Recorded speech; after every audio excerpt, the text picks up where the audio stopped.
Cookhouse. Today I wanted to show you a really good tip for cutting your meat. Not everyone is blessed with necessarily having a hand grinder or a mixer or anything like that, but don't realise that you can actually achieve some great results through some very simple knife work. And there's a great little process I can show you with a couple of knives that really enable you to get some really good coarse and fine ground chopped meat. For this I recommend 2 knives at least 4 inches long and relatively thin.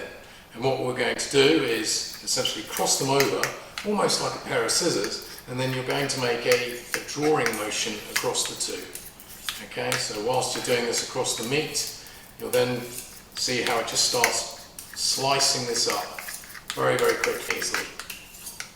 We're able to just keep doing this and be able to handle and move the meat around with the knives, almost like a pair of chopsticks, I suppose, and just keep cutting up like this.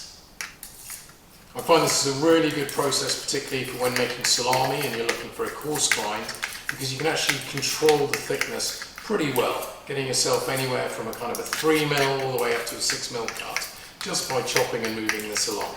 And just by keeping this steadily along, we can maintain the kind of grind that we need. So remember, not having a grinder or a mixer shouldn't stop you from trying out a few very simple charcuterie recipes. Bye for now. Don't forget to like our video and to subscribe if you want to see more hacks or more recipes about making homemade charcuterie.